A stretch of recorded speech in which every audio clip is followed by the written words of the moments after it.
A memory of a change in the structures that governed work, family, and leisure, a dissolution of those structures, those separations, was what the Paris Commune left to those few who wanted to remember it. The Commune made the organs of direct democracy that appeared in later revolutionary moments, the Petrograd Soviets of 1905 and 1917, the Berlin Rate of 1918, the anarchist collectives in Barcelona in 1936, the Hungarian councils of 1956, perhaps the free speech movement in Berkeley in 1964, the assemblies and occupations in France in May 68, the solidarity unions in Poland in 1980, seem bureaucratic.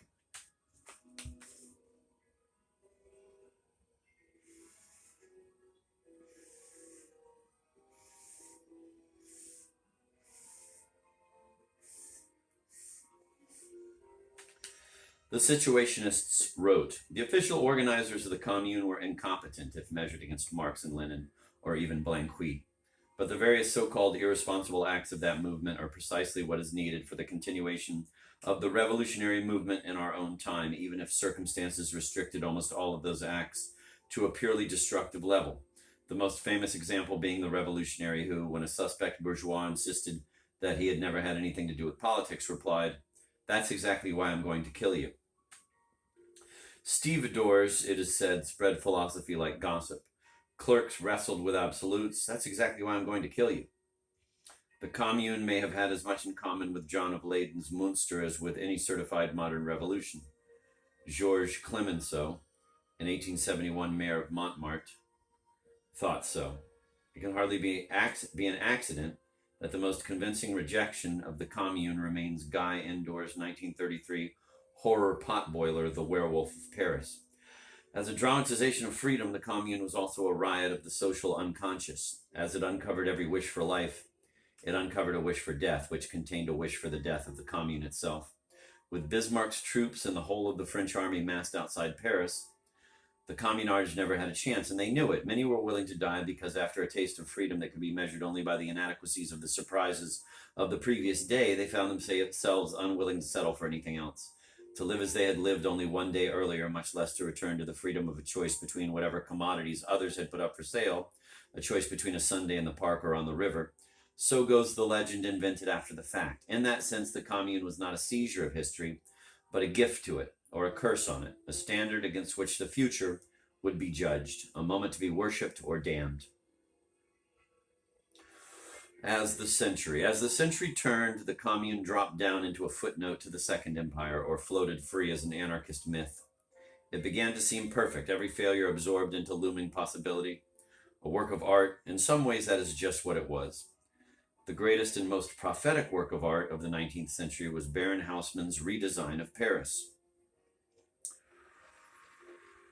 In the 1850s and 1860s, he cut the city up and put it back together. He straightened labyrinthine alleys, ran huge boulevards through the city like rivers. It was a joke that when he got done with the streets, he would straighten the Seine. Broke up the old craft districts, separated residences from workplaces, workplaces from places of leisure, neighborhoods from markets, class from class.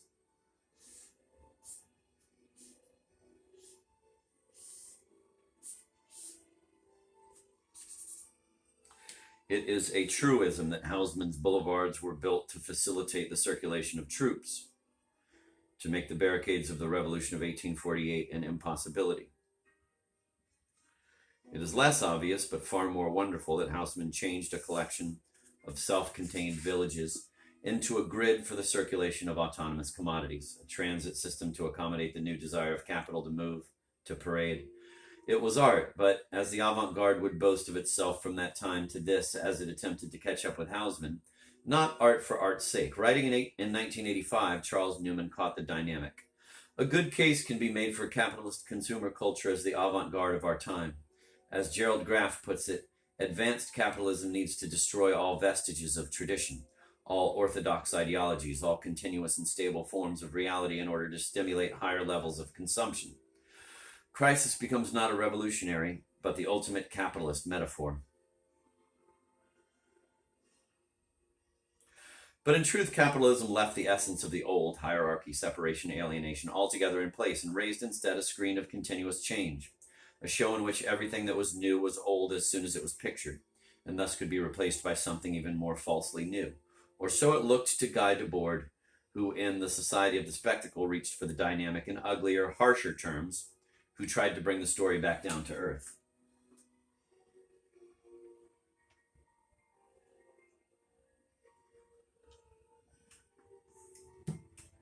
And here's a quote from the Society of the Spectacle.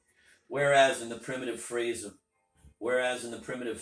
capitalist accumulation, political economy sees in the proletarian only the worker, who must receive the minimum compensation indispensable for the maintenance of his labor power, and never sees the proletarian in his leisure and humanity, this ruling class perspective is reversed as soon as the production of commodities reaches a level of abundance which requires a surplus of collaboration from the worker. The worker, suddenly redeemed from the total contempt which is plainly shown to him by all the forms of the organization and supervision of production, now finds himself every day outside of production and in the guise of a consumer. With zealous politeness he is, seemingly, treated as an adult.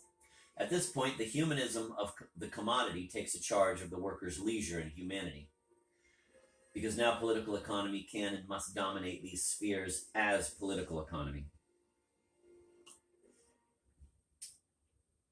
In other words, by Haussmann's time, capitalism had reached a point of critical mass. It had become so effective and so voracious that in order to maintain itself, which meant to extend itself, it had to grant the worker in primitive capitalist times only a hammer or a nail, a degree of autonomy, so that the worker might swell the market for the commodity, the audience for the spectacle. The worker had to be granted a measure of surplus value, of free income and free time, otherwise capitalism would overreach itself and collapse. The secret of the fetishism of the commodity was that the commodity could talk. It could seem human. It could turn human beings into things. For the reifications contained in that secret to take their place in the human psyche, everyone had to learn how to listen, to hear what, in Sister Carrie, Theodore Dreiser had made his heroine hear. And this is a quote from Sister Carrie. When she came within earshot of their pleading, desire in her bent a willing ear. The voice of the so-called inanimate. Who shall translate for us the language of the stones? My dear, said the lace collar she secured from partridges, I fit you beautifully, don't give me up. Such little feet, said the leather of the soft new shoes. How effectively I cover them. What a pity they should ever want my aid.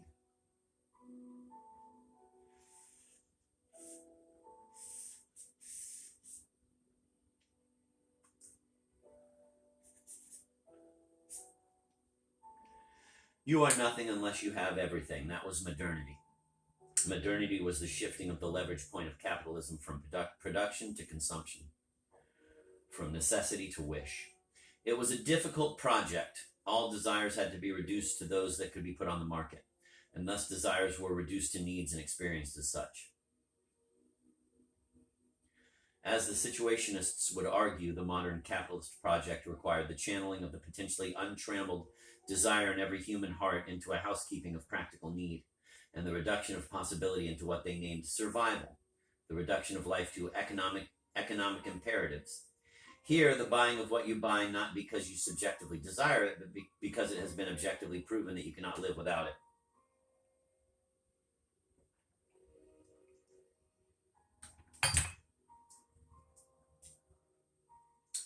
Listen, with the benefit of nearly a century, as Carrie couldn't listen in her own moment. Her new shoes imagine her in jeopardy.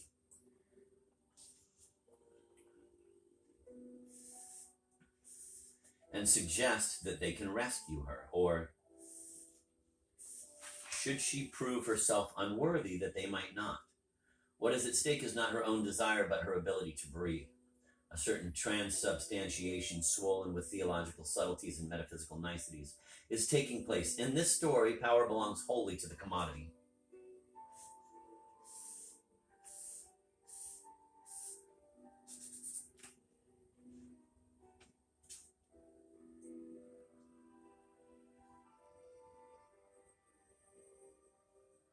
It was in this sense that the situationists like Harold Rosenberg and the Frankfurt School critics like to speak of the paradox of the proletarianization of the world.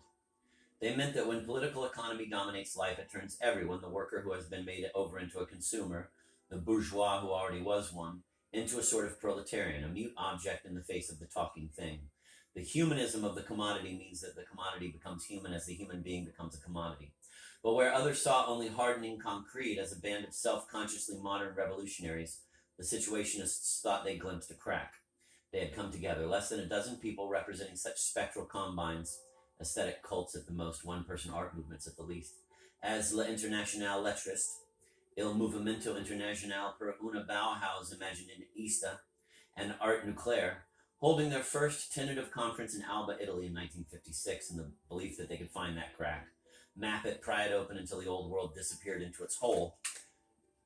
Their hunch was that abundance, banality, and boredom were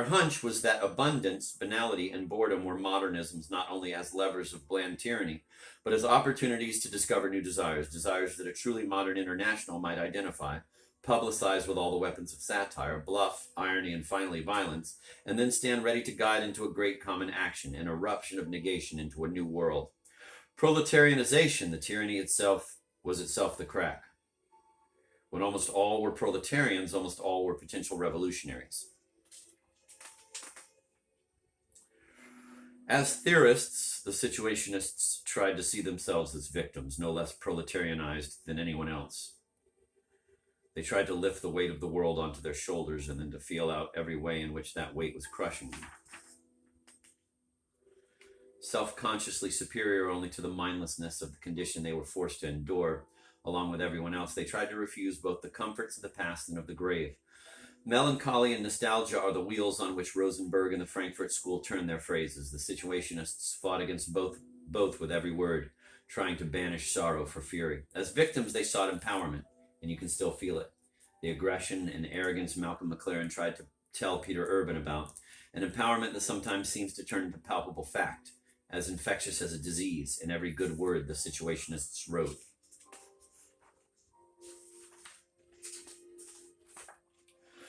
As revolutionaries, the Situationists were gamblers in their everyday lives, poker players, pinball players, and they placed their bet for a different world on the most subtle modernism and capitalist hegemony, the admission of subjectivity into the objectifying market.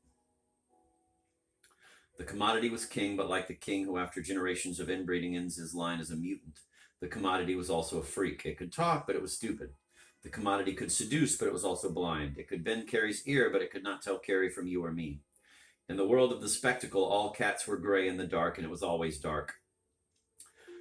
Sooner or later, Carrie would figure this out. Resentment and rage would well up in a new desire to speak for herself, to make herself heard. I have everything and I am nothing. I am nothing and I should be everything. The Situationist project was to make it sooner, before it was too late, before Carrie was ready for the rocking chair. Objectivity, as Venegem defined it for the Situationists, meant, I love that girl because she is beautiful. Subjectivity meant, that girl is beautiful because I love her.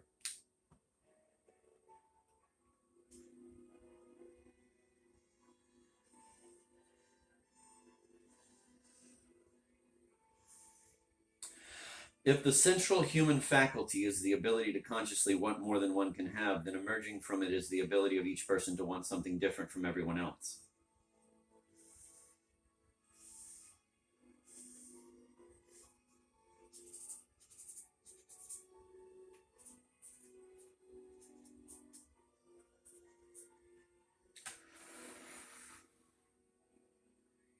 Capitalism knew that, which is why every product appeared in endless variation, but each variant said the same thing, and ultimately no one hears the speech of the commodity in precisely the same way. And this discontinuity is the possibility that the refusal of one person to hear what everyone else hears can lead to the refusal of countless people to listen at all. And that is why a letter from an 11-year-old girl broke the Mobius strip of Michael Jackson's victory tour. Rock and roll, which began as perhaps the purest example of laissez-faire capitalism ever known, I am nothing and I should be everything, said Sam Phillips as he founded Sun Records in Memphis in 1952, Sid Nathan as he founded King in Cincinnati in 1944, Don Roby as he founded Peacock in Houston in 1949.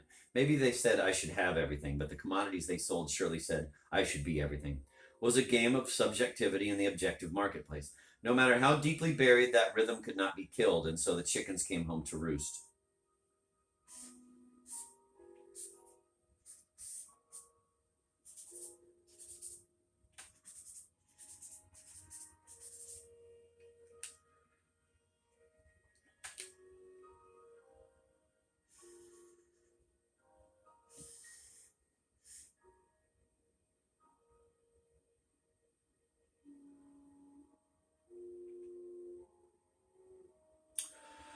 Modern capitalism was a tricky project, dangerous. Free income and free time might provoke desires the market could never satisfy, and those desires might contain a wish to go off the market.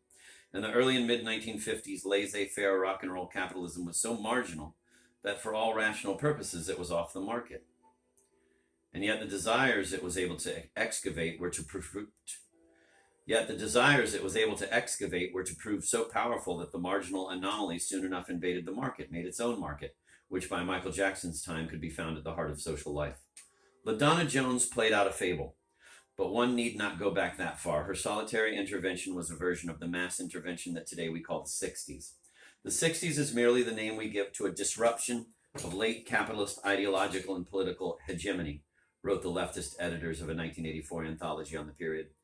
To a disruption of the bourgeois dream of unproblematic production of everyday life as the bureaucratic society of controlled consumption. The 60s were first of all fast times, boom times. As in Haussmann's era, capitalism almost overreached itself.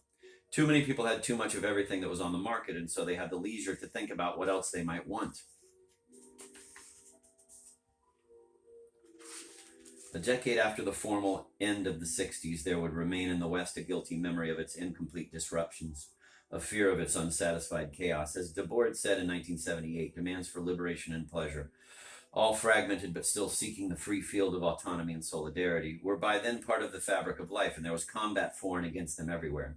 But joined by then to an economy that seemed to be collapsing in all directions at once, the fear of chaos would double. Trumpeted like a horror movie by those seeking power, on the part of the voting majority's fear mandated a radical solution, a leap back over modernity, a return to a pre-modern economy, to the economic terrorism of the Thatcherist and Reaganist regimes.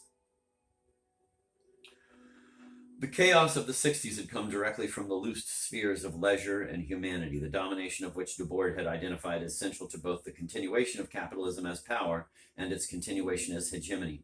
To a crucial degree, the speech of the commodity had been interrupted. The difference between the 60s and the 80s, Bob Dylan said in response to a question about the supposed revival of the 60s spirit in such 85 events as We Are the World and Bob Geldof's Live Aid famine relief concert, was that before, there were people trying to stop the show any way they could.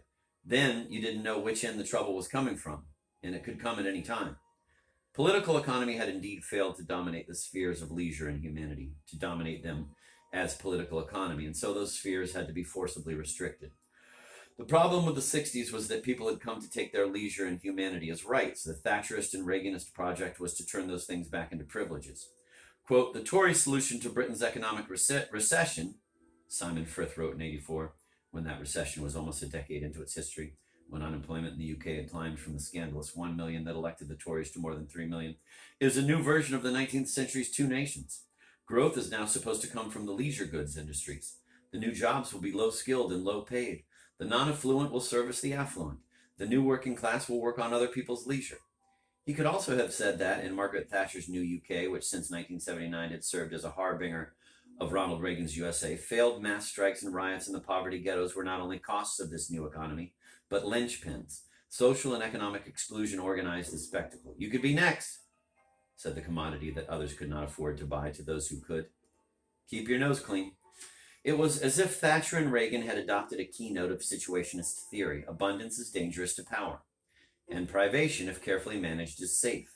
A mammoth debt encourages fear, which is never revolutionary.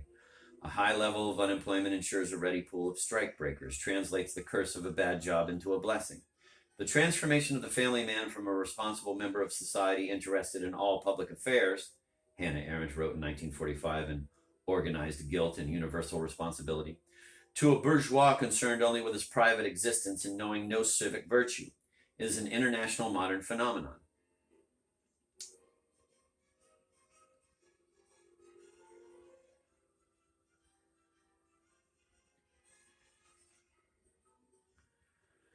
Each time society, through unemployment, frustrates the small man in his normal functioning and normal self-respect, it trains him for the last stage in which he will willingly undertake any function, even that of hangman.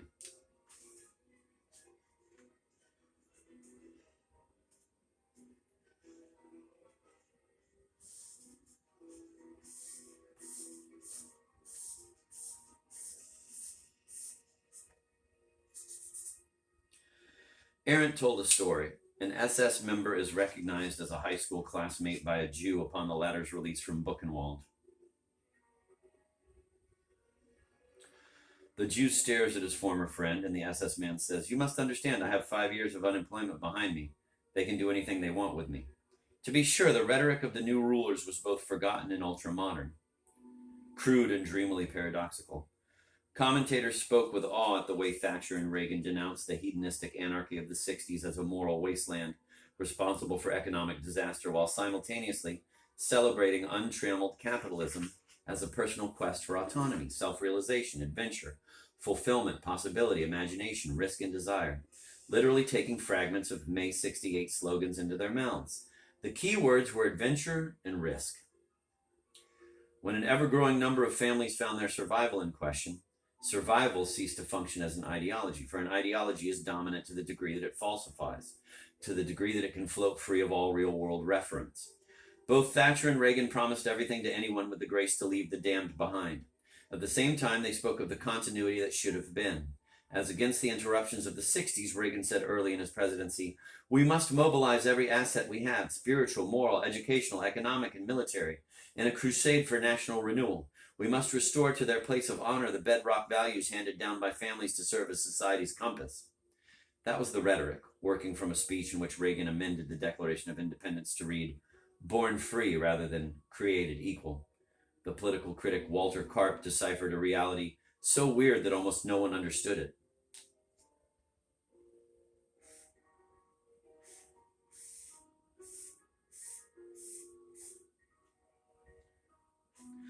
The Republic's historic assertion that all men are created equal, which Lincoln regarded as a stumbling block to tyranny, is also a stumbling block to national renewal. That we are created equal has never meant that Americans were supposed to live alike. What it does mean, what it has always meant, is that the citizens of this republic cannot be treated in law and by government as mere social and economic functions. Yet this is exactly how the Reaganites propose to treat the citizens of the Commonwealth. The administration intends to bestow wealth upon the wealthy because it is their function to invest in productive enterprises. The administration intends to impoverish the poor because it is their function to perform menial services and not be a drag on investors. To release capitalism from its Republican bondage is what national renewal is all about. It is about nothing else. As a matter of course, the Reaganites hope to turn public education into class education by financing a middle-class exodus from the common schools. When they become schools for a class and not for the commonality, the American Republic will have lost the only instrument capable of turning a mass of future job holders into a plurality of citizens. The common schools of the Republic are one of capitalism's fetters, and so, of course, they must be broken.